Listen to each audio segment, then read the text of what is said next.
well, welcome to Hockey Heads Tap Podcast. Shrimp, get off the shitter. Episode 239, Overtime Frenzy. Hold on. That should be the name of the episode. Yeah, I should have said that. Yeah. I am your host, Bill Dean. I'm here, of course, with my three co-hosts, Shorts Guy, Shrimp, Steven.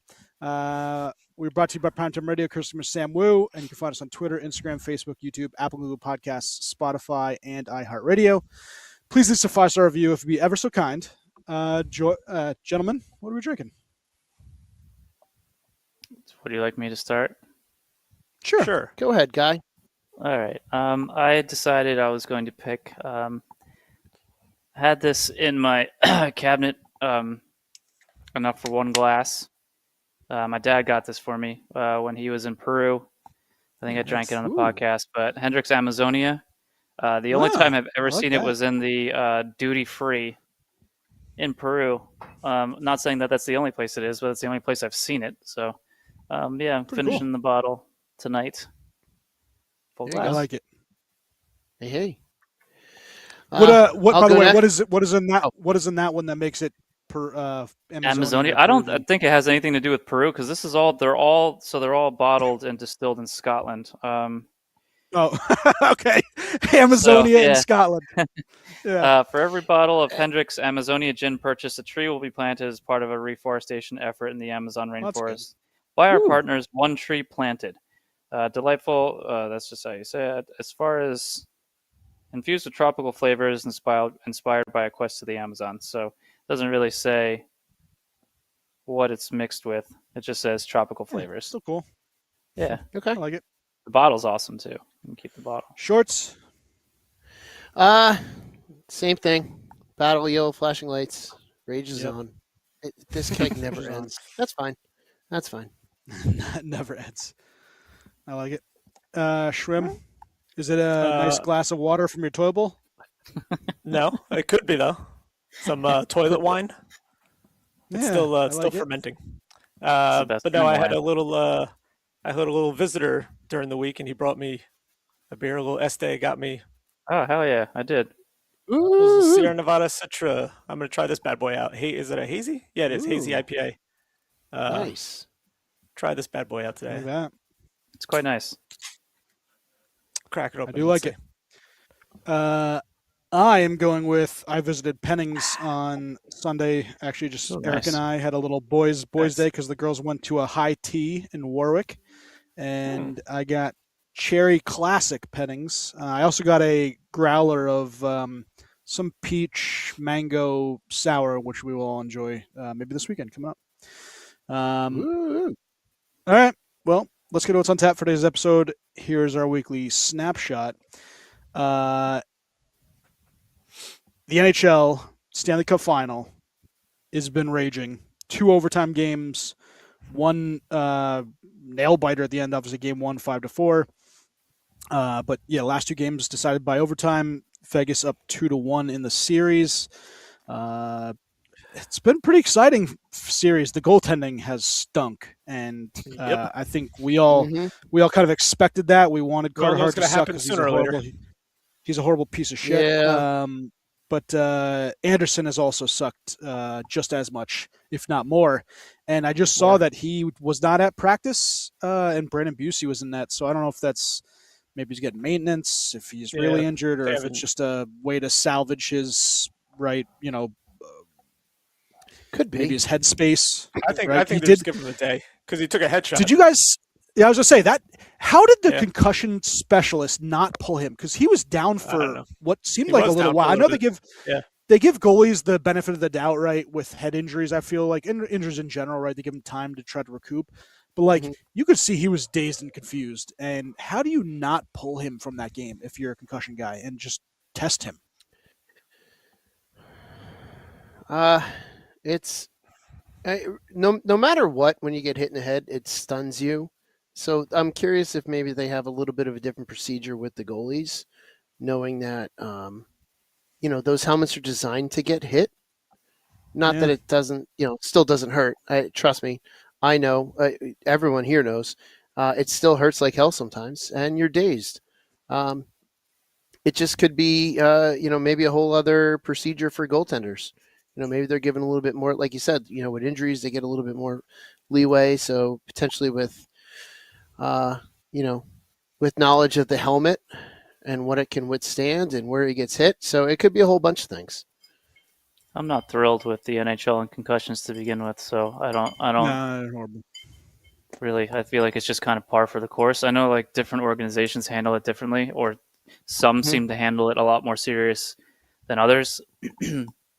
I was always, when just comparatively, when a Penguin player would be out with a concussion, like it would be, no timetable for a return, and then it would be whatever, and then you'd have somebody on another team get a concussion. They're like, oh yeah, he'll be back in 5 days, and then he's back in 5 days. I don't know how I don't know how you can calculate that, a timetable, but so I think it's a team by team basis, and I don't think the league is doing a good enough job enforcing concussion protocol, like universal concussion protocol across the board. More similarly to how the NFL does it. I'm sorry. So I don't know. I think it's just kind of same old with this league. I think it should be like automatic. Like when a guy takes a shot, like he took that was a pretty decent shot to the head. It should be automatic. Like you have to be pulled out of the game to get checked out, no matter what. Yeah, just like the NFL does it. Make it mandatory. Mostly. Yeah. I don't know what happened with Tua, but the NFL does it. No, just check him out. Tua fingers. Put a tent on the bench like they do in the NFL and have him go in the tent. Put it on the ice. play around the tent. Play around that. Play has to continue around the tent. It's just like street hockey of playing, around the sewers. Yep. avoid the sewer. So many obstacles. What's been your guys' thoughts overall on the series? That overtime goal was just so bad. Terrible. Yeah, you could tell everyone was so tired. That game, they got a couple bounces. They had that one goal that I think the first or second goal, right? That went off of somebody and in. Like he just threw it to the front and then I think it went off Sean Walker or somebody. Went in, I think, and then that last one, did it. What's his face? Martinook was behind the net and it went off him and then off Bussy and in. He like directed it towards Bussy.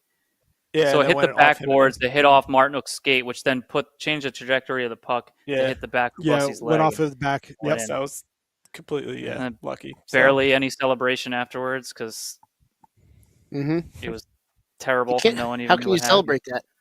Yeah, I mean, it's just like double overtime. Was it double or first double? Overtime? Yeah, double overtime, single overtime, and regulation. The most anticlimactic double overtime goal I've ever seen in my entire life. Yeah. I'll challenge that. Was Patty Kane's game winner double overtime?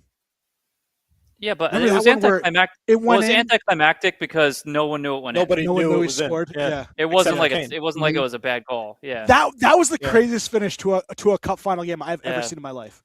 That was the only time I think other than Patrick Kane, no one had any clue. That's the first time I think I've seen. I mean, Shorts guy, you have more experience with Doc than I do, but when he was doing that, that's the first time I've ever seen him have no idea what to do about anything, and then trying to react after the fact, but still nobody knew what was going on. And it's just like he's trying to explain it, and in the middle of a sentence, he's like, "Score!" And it's just like it was bad. Yeah, that was and that was a series. That was a series-ending goal, so that makes it even worse. And I think Antti Niemi didn't even know they won the series. Is that what happened too? I think in the same exact Niemi series. Had no idea. Niemi didn't even know they won the cup. Yeah, you know they friggin' won. Yeah, he's just coming down like he put like one arm around him. Yeah. Like it was like oh cool.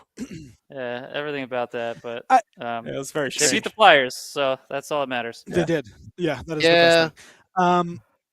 Shorts, what do you got on the series? It's not going like I'm hoping. It's definitely I would love to see Vegas lose, but the comeback that Carolina almost had, that they almost completed, that was nuts. Down 4-0. Right? I really, down 4-0. Yeah, and then they scored 3 goals in so quickly, and obviously Mitch Marner's hat trick was ridiculous. 39 6 minutes, seconds, I think it was, or something like that. Yeah, yeah. And Mitch Marner, the natty hat trick in 6 minutes. Yeah, and then it's. I feel like Game 2 was pretty entertaining for a bit, but other than that, Game 1 was kind of eh. The third period was great, and really, Game 2, right? Yeah, Yeah. yeah. When what was that? Carolina had to come back for that, I believe, right? Yeah, so, they were down 2-0. Yeah, they're down 2-0. Yep. Yeah. Like, so Carolina's shown every single game has been a comeback. Yes. In some fashion. Yeah. No team, has, maybe Game 1 Vegas kind of handily won. I can't remember at this point, but it seems to be like no one wants to hold the lead. They won 5-4. Yeah, that goal in the it was like a couple minutes left in regulation. Oh, that's right. Yeah. Yeah, it was Hurdle, I believe. Yeah. I think I was listening to that one on the I guess on the way home from hockey or whatever. I don't know. It's I would like the outcomes to have been better so far. The last thing I want to do is see Carter Hart get his name on the cup.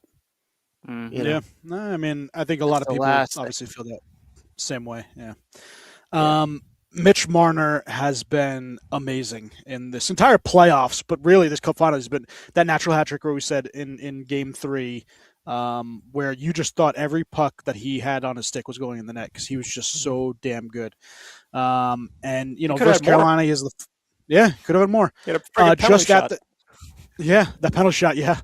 Just like Carolina has the 4 assists in the 2 games there, and then we had the Hattie and the assist yesterday. 2 games ago, or 2 days ago. But just ripping it overall. This is the one reason why I want Vegas to win, because it would be so goddamn funny for him to just parade the trophy all over Toronto. Like, you MFers, you thought I was the problem, and I go and I win a goddamn cup. The same with Phil Kessel. Yeah, it's Kessel, not me. They all blame Kessel. They freaking told him, don't let the door hit your ass on the way out, and he goes and wins back-to-back Stanley Cups. Yeah, another person, Steven, personally, or not personally, but also the same thing, Larry Murphy, for the defenseman. He goes to Pittsburgh and wins cups after being with Toronto, and they're like, oh, you're the reason we're not winning. It's the greatest thing of all time that Toronto just lets guys go and they win cups.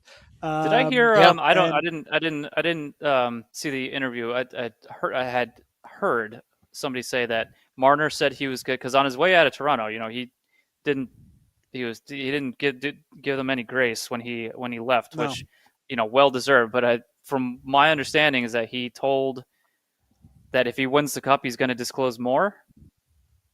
Oh boy! Ooh, has anybody heard that? That'd be great. No, I didn't hear that, but I would love to. I would love to hear that too. It's such a it really is a shame because Toronto, being one of the original 6 teams, it's a great hockey market. They're just so ruthless and so awful to their players. It's a horrible organization.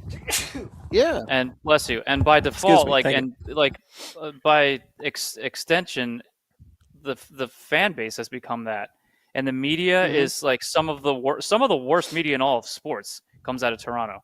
Nobody's going to want to play there. Well, Well, I mean, yes and no, because Toronto's still like still big market, it's the biggest market. A lot of these the way these players are these days, though, they're like, I'm not. They're gonna go there for a season or 2 and see what it's like, and be like, I'm not about this. I'm getting the hell out of here. They're all gonna be like run out of town by this friggin' team if it keeps going like the way it's going, with the friggin' media and the way the team's playing, everything. Yeah, it's a combination of the media, the ownership, the media, and then by extension the fan base. I don't want to say, got another idiot in charge as their GM. Yeah, a disgraceful idiot in charge as the GM.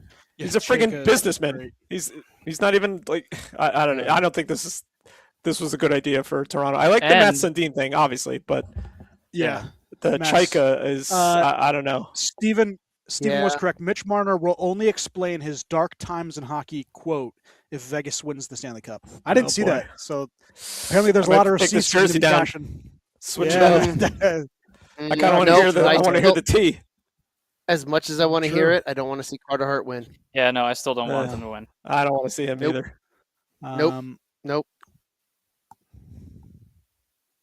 Yeah, Not a chance. What else we got? As fun as it would be to hear, no way. And I'm also, again, sorry, I'm like, I've been out of the game for a little bit, but speaking of horrible sexist shit, Carter Hart apparently has been saying that he's grown a lot, and he's correct me if I'm wrong, I think this is in interviews, he's grown a lot and he's doing a lot for a community, and when he was pressed about what he's doing for the community, he had no answer, no clue. Yeah. He's not doing shit. And then he was, I guess he was pulled out of the questions when they started pressing him more about what he's doing for the community, and he had no answer for it. Isn't that great? Yeah. Huh. I think he's doing something for like what they said in the presser was like he's doing something for the boys and girls like clubs of Las Vegas. Well, like, first of all, that's it. Yeah, pretty much. Yeah, and like, how many boys and clubs, girls are there in Las Vegas, right? Like the Sin City. All these players have. I mean, good on the players for doing it, but I mean, a lot of it is like obligated, like it's obligatory, like they are required to do these things by the organization. Mm-hmm. Yeah, so it's like it's some of these guys do go above and beyond, but some of them when they're there, they're just there because they have to be. And I'm sure all of that is. I don't want to make this friggin' hockey on tap Carter Hart, so I can move on from here. No, we've told him multiple times. Carter Hart can go F himself. He's a piece of shit, and he deserves to have all the negative things. And if it wasn't for him being on the team, I would be rooting for this team to win the cup because I think there's a lot of exciting parties and pieces on this team, especially Torts, right? Torts is another one. He's pressed all the right buttons and he said all the great things in the he's the only one I want to see guidance counselor on that team, right? Really, he's a guidance counselor for this team, and all these funny quotes that he has this whole time. It's been great, and I like him. I really like him. Hot. Yeah, and it's gonna just. If Vegas goes on to win, organization. I know. If Vegas goes on to win, Carter Hart. If Vegas goes on to win, and Carter Hart is the reason, man, online. It's going to be miserable. There's going to be so many morons out there. It's already miserable. Mm-hmm. Oh, I know it's miserable already. Especially if you don't want to go to the Philadelphia Flyer message boards. Is just rampant with freaking vomit. Why would I want to? About how to begin with, you don't want to go there, but just the amount of fans that are saying that Philly should be compensated because it was unfair. They were his name was dragged through the mud. He was found not guilty, and because of the league is the reason guilty. Why. No, yeah, obviously we know. The court of public opinion. We all know. I mean, he's the one that asked out of Philly. Because he said he didn't want to be there because he was just getting too much backlash. So that's why he. Well, his contract just ran out, and they didn't re-sign him, and that was the end of that. That's with all these guys. All these guys were just all on expiring restricted. I think they were all restricted free agents, and then I think with the maybe with that's the league, what it was. They just let him go to UFA. The league was, and the league, and as much as I criticize the league, there wasn't the league terminated a their lot contracts, they could do. I thought they put him on hold. No, it was a suspension, and I think the teams just opted to not. They allowed the contract to expire. So as a restricted free agent, once you're a restricted free agent, you can make the option. But then the team suspended them, but their contracts expired at the same time. So they weren't because of that, they weren't still tied to that organization just because they were restricted free agents. They then became UFAs once it was cleared. Yeah, you're right. But legally, the league couldn't do much more than what they did, unfortunately. So here it is. The league kind of had to allow them back. Yeah, he asked for the indefinite leave on January 2024 for personal reasons. In June of 2024, Philadelphia opted not to tender him a qualifying offer as an RFA. This allowed him to become a UFA, officially cutting ties with the franchise. Yep. Yeah, and I think that was. And then obviously late 2025 was the acquittal and reinstatement. Yep. Yeah. And the league couldn't do anything. As much as you want to say the league, is brutal for allowing them back in, legally there's nothing else that they could do.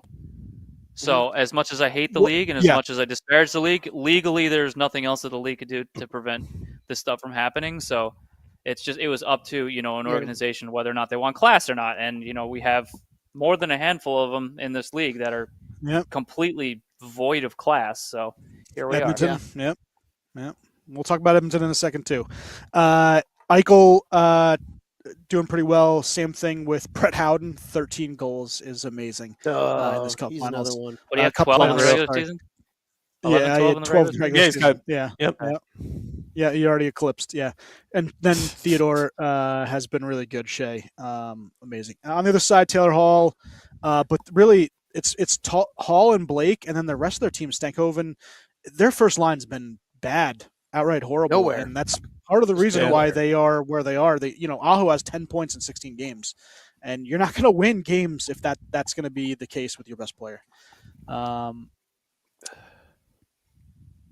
right, if we don't have anything else for the series, Aho's just not built for this. He's a finesse guy. He doesn't want to get his nose dirty, and that's what's showing. Yep. All right. And of course, the NHL is far from headlines, especially this past week. You have a series the games have been interesting, but I think everyone, for the most part, regular fans aren't really interested in watching Knights and Carolina Hurricanes. Just not a big matchup, so it's kind of lost its luster. But headlines have brought that back in, and we'll start with a trade request, which was Dylan Larkin. And he goes to Stevie Y. Well, I don't know how it exactly went, but because they have not had any press conferences from either Stevie Y or his agent or Larkin himself. But he requested a trade, and it's made public. Yeah, maybe. And of course, it's for 3 freaking teams, which is the most annoying thing possible. And I was at first on Larkin's side because I really don't think that Yzerman has done anything to improve this team. The guy's been in the league over 10 years, and what has he done? Yeah. Nothing. Justin Falk, was his big move this past offseason, and in this past trade deadline, and he blows. Justin Falk's not good, and he overpaid for him too. So I was on Larkin's side saying, request a trade if 10 years of not being in the playoffs, go find a team, especially after winning the cup, winning the gold medal. That's a big accomplishment. You feel like you want to keep winning. But for him to say it's only 3 teams is the biggest load of horse shit. And of course, it's Vegas, it's Florida, and it's Minnesota. So I hope Yzerman just digs his toes in the sand. Is like, you got 5 years here, so you can either play or play ball with us. So he's not going to make a deal that doesn't absolutely benefit them. There's no way he's just going to trade Larkin for whoever and some picks or a prospect just because he wants to be traded. He's going to try to get absolutely the most he can get out of this trade, and if it's one of those 3 teams, it doesn't work. 2 of those teams he's not going to do it. 2 of those teams have nothing. 2 of those teams have nothing. To offer. Minnesota already traded away all their stuff. There's no way they have nothing. Yeah, Minnesota to offer them. Minnesota doesn't have as much, but they do have some. Yeah. I mean, you're looking at. I mean, you got to have at least a roster player back. So you're looking at least somebody it's of not going to be significance. It's not going to be comparable to Larkin, though. No, but that's what I mean. Minnesota has something. Vegas and Florida have nothing. Nothing at all. Yeah. So it's I'm with Stevie Y here. I mean, I don't think he's getting his best deal out of any of these teams. Or he's got to go and be like, you got to expand your list. You got to make this list larger than only the 3 teams that are. No, we're not trading you to any of these teams because none of these teams are offering what we need to get back for you. Yeah, and I'm pretty sure at least Vegas is right up against the cap. Mm-hmm. They're going to lose Dorfeev. Oh yeah, they're way up there. Well, they probably won't. They'll figure out how to keep Dorfeev. I hope they don't, but they'll. You have to ship off something big because he's going to get $7+ million. Mm-hmm. Sorry, short. So that's what I was going to say. It's all good. I got 3 things here. One, Vegas and I believe Florida, actually all 3 teams I think are not hard pressed. They're pretty close. The cap's going up. They're close. They're close. So that could unfortunately be an advantage for Stevie Y because he can say, listen, you're close to the cap. This guy's going to command this. That's you're going to have to find a way. You're taking on 8.7. That's not nothing. I mean, Larkin's a star, and that's why that's a big chunk of salary. And it is a big chunk of salary, and that's why a team that's hard pressed against the cap, that if they want Larkin, they're going to have to give something up. Second, as soon as I saw that, I went back and forth with my a buddy of mine down in South Carolina, my buddy Jonathan, and he's a big Red Wing fan, and basically he gave me a fictional but probable conversation between Dylan Larkin and Stevie Y, and it goes like this: Dylan Larkin says, "I want to be traded." Stevie Yzerman says, "Sure, I'll get on the phone right now and see what team wants a marginal 1C that disappears every time the calendar clicks to March and is as fragile as a Christmas tree ball." So yeah, that comes from a Red Wing fan, and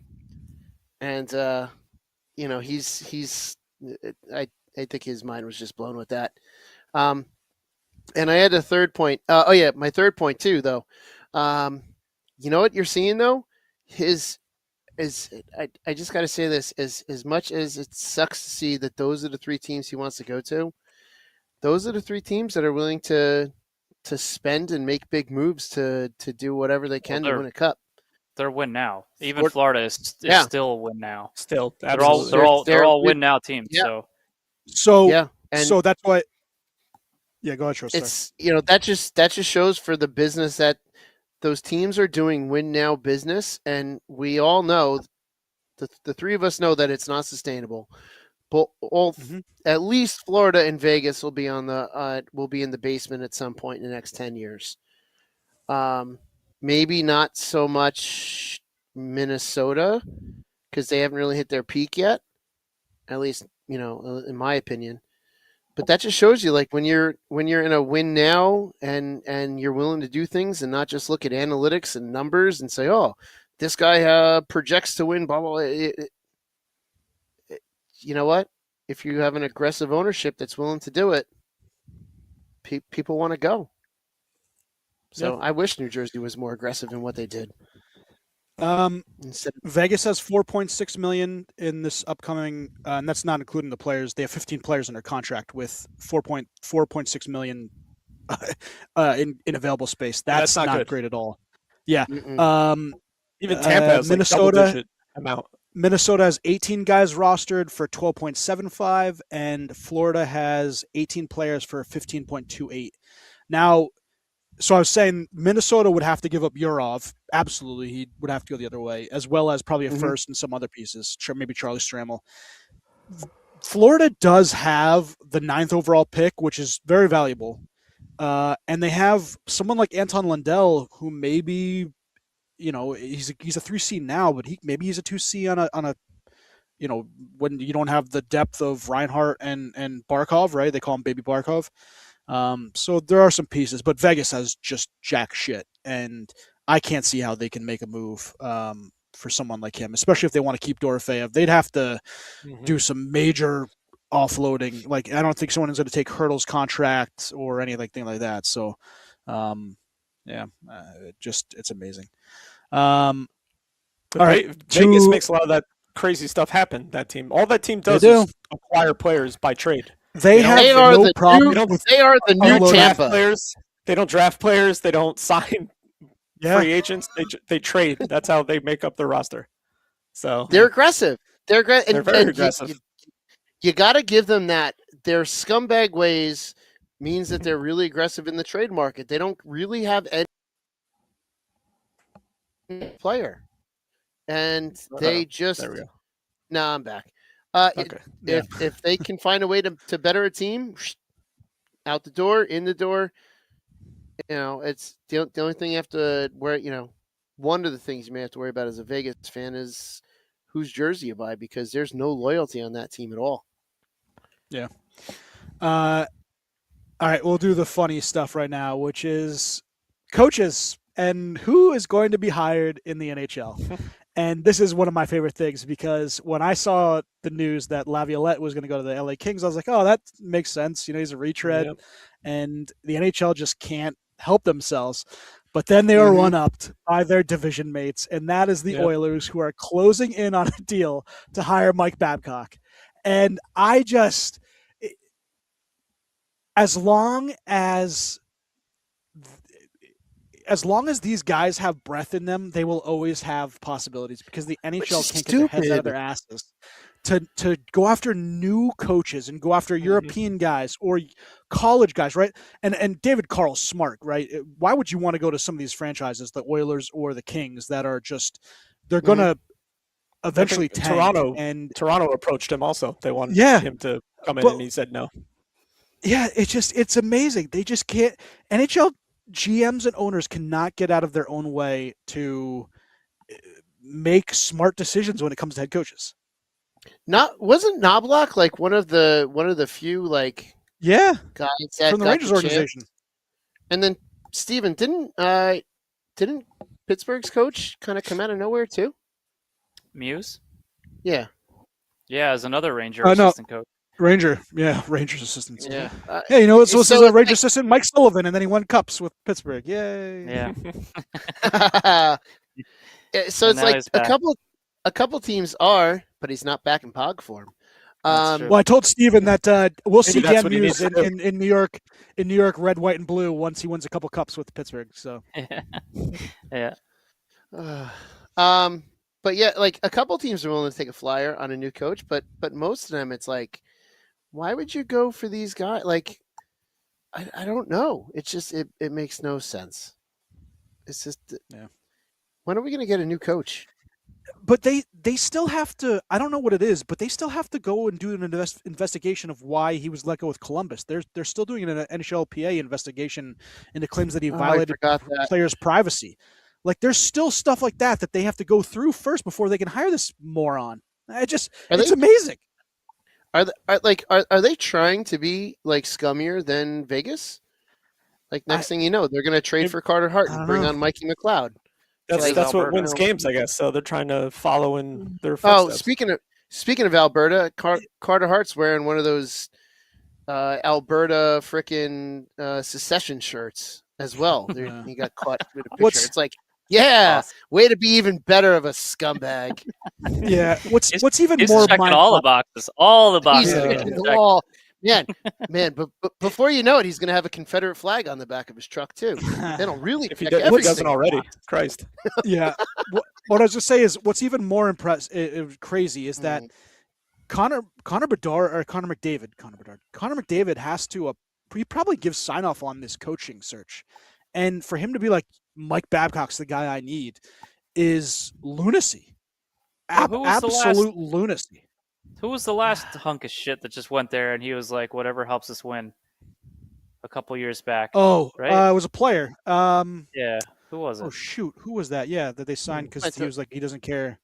Oh, no, wasn't it Corey Perry? No, was it Kane? I think it was Kane. It might have been Evander Kane. Yeah, Oh, that's right. Evander Kane. Yeah. The domestic abuse. Yes. Yeah. Yeah. And his gambling issues and stuff like that. Yes. It's like amazing. Yeah, it's crazy. Steven, you nothing says it better than the way you've said it before.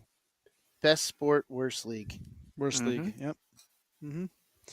All right. A couple of trophies were handed out, and I always like some of the videos that the NHL. This is one of the things they do get right, is the videos they put together and the creative ideas on how to give these guys trophies. Obviously, a couple weeks ago was Matthew Schaefer on, what was it, Good Morning America or whatever, and he gets it in front of his dad and his family and stuff. That was just great. Schwim, Jack Adams, finally, Lifetime Achievement Award for John Cooper. Was really nice. Possible asterisk next to it. Yeah. Well, I don't know how many. Also, I'm curious how many previous years are exactly the same, because that could be very much a possibility. That could be very much the norm. I've never heard that before. That was the first time I heard it was this year. So I don't know, but I mean, he should have won it in the past anyway. But that's another. Maybe story. that's why he didn't win it in the past. I think he should have won it. Because I think he should have won it this year too. Maybe that's why he hasn't won it in the past, because no one shows up to vote. I don't know. It's like 40-some% of the people who get the privilege to vote on this don't cast a ballot. Is absolutely. To them, it's not a privilege. To them, it's horseshit. like. I know, they should be friggin' stripped of it. It's so stupid. I know. But whatever. Congratulations to him, though. Yeah. Billy Steff. I don't know if this is. I'm trying to. But I see someone reporting that the Oilers are acquiring Sebastian Cossa from the Detroit Red Wings for a second-round pick. Oh. Yeah. Okay. It's interesting. That's actually pretty good. Yeah. He's a good prospect. I'm trying to see. They're going to ruin his career though. So actually, never mind. Jordan Schmaltz said, "If you're on the Oilers, hide your sex tapes and nudes of your significant others immediately out of precaution for Mike Babdick."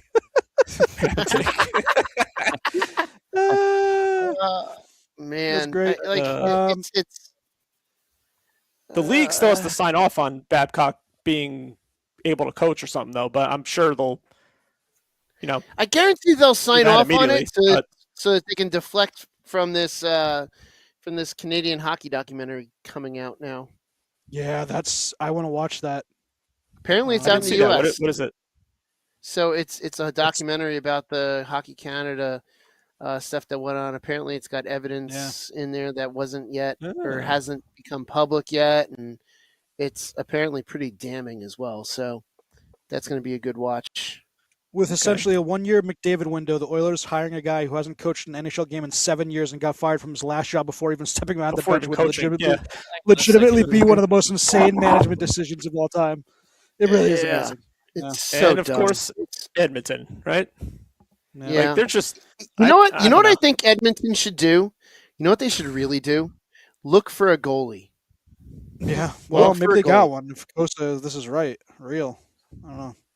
He needs to. All right, he needs to develop in the league, not like be thrown right into the friggin', into the fire. But I mean, he's a good young prospect. But I don't know. I have a feeling that they might mess him up, and I feel bad for him if that's the case. Quick on the awards: Selke to Suzuki. James Norris was Werenski for his. You got the leader in goals for defenseman.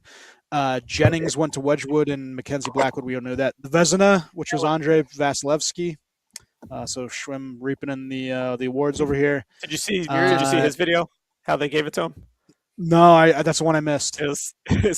They had the cops come and say that there's somebody, I don't know, was doing, because he was in the facility working out, and the cops came in and told him like somebody in the area stole something or whatever, and they ran this way and came by your car, and so the cops had like a canine unit like searching his car, and it like laid down like it found something, and then the cops like opened the door, and underneath the cover was the freaking the Vezina trophy. I'm like, Jesus Christ, can you just give it to? Why are you gonna get the cops involved and shit? Like it's a drug bust. He's just sweating his ass off, worried. Ted Lindsay, which was voting by the NHLPA for most outstanding player, went to McDavid, who tied. What's the voting percentage in that? What's voter turnout on that one? I'd love to see that. Let me see if I can look that one up. I don't know. It's NHLPA, so I'm not really sure. But and then one of the good ones we talked about, guys doing good stuff for humanitarian efforts. But Marcus Foligno got the King Clancy. His brother presented it to him, who's actually already won the King Clancy, and this is for that breast cancer foundation that him and his brother started up because their mom had passed away. So that's pretty cool stuff. So that was a good one. And congrats to all the guys that won. Obviously, everyone well deserving of some great trophies. So, let's do the Hart Trophy. Is that the only one that hasn't been revealed yet? Yep. Yeah. Okay. So in the playoffs, Marner leads with 28 points, plus minus of 16. Our favorite negative. One Cole Caulfield minus 10, tied with Alex Killorn. Always fun to harp on the plus minus. Goaltenders, obviously the guys leading in wins, but Freddie Anderson's still doing pretty well with the goals against and save percentage, leading the league. You guys got anything else before we? At like 800 right now. Yeah, not good this one. Yeah. Voting turnout is not released for the Ted Lindsay. It's probably like 42%. Yeah. And that McNabb. A lot. Yeah, I would assume it's. Oh yeah, the whole McNabb thing was crazy. That was. Did you the still frame of his nose where it's basically the stitches on his nose. It looks like it's torn off his face. It really does. Yeah. It looked like his nose was torn away. Off his face. Yeah. Oof. It's crazy. He came back. What was it? Less than 48 hours starting. Like 30. Played almost 40 minutes. Yeah, just nuts. And it looked like at first like it hit his visor. It did not. It hit square up in the nose. Yeah, he got just rough. That hurts. Vegas made a trade with Detroit. Hillary Knight going to Detroit, so Detroit actually gets a star. Yeah. Hillary Knight to the PWHL expansion Detroit. Nice team. So who's the other expansion team? Detroit players. And was it a Canadian team? Yeah, Hamilton. Yep. Oh, nice. Yeah. Okay, that's cool. Go women's hockey. Yeah, we have to make a group trip to a game next year. Yeah. See if we can lose Marty Lynn at that game too. I'm sure we will. One of my favorites of all time. I will forever remember me and Steven just cracking up right next to that seat. Yep. Oh man, so good. It makes me laugh now. NHL draft coming up soon. We're gonna do a show. That'd be a lot of fun. Hells yeah. Yeah, they're thinking hopefully, that. Knock on wood. Lots of trades. Draft night. Let's go. Yeah, McKenna getting some. I guess one of NHL GM or something came out anonymously saying that he's basically Panarin. He's going to get traded to 3 or 4 teams, and that's about as good as he'll be. So, I was like, if he's Panarin, that's pretty good. I wouldn't, say that sucks. Guy's saying like Panarin's a terrible player and shouldn't be in the league. Okay. Yeah, great job, GM. All right, I'll take. You would wish you could draft. I'll take this terrible younger version of Panarin. Sorry. Amazing. Like some GMs just you get stuck in your own, Anyways. All right. Guys, anything else before I do a little outro? No. It's time for chili. No. Go. It is time for chili. Go Carolina, and I'm looking forward to that Corey Perry re-signing. Yep. Not. Cherry not Classic. Tampa. 4.25, very good. My gin's a 5. 5. Love this it. is pretty damn good. I like it. I'm gonna go 4.19. That's not. I got the premium. Yep, I got the premium version. And I love yellow flashing lights. I can't wait to end the battle. Steven, take your own, buddy. For those of you that don't know, I lost my father 3 weeks ago. Very generous, kind, great man who supported us through absolutely everything. Never watched hockey, but always watched hockey. Always followed hockey just because I did and we did. Forever asking me how Cosby's doing. He's I love Caps. I love Caps. So much about him. Not a beer drinker. Always drank beer. Just the best father you could ever ask for. So, cheers, everyone. Cheers, buddy. Cheers to Paps. Cheers, Paps. Love Love you. Love you guys. See you guys next week.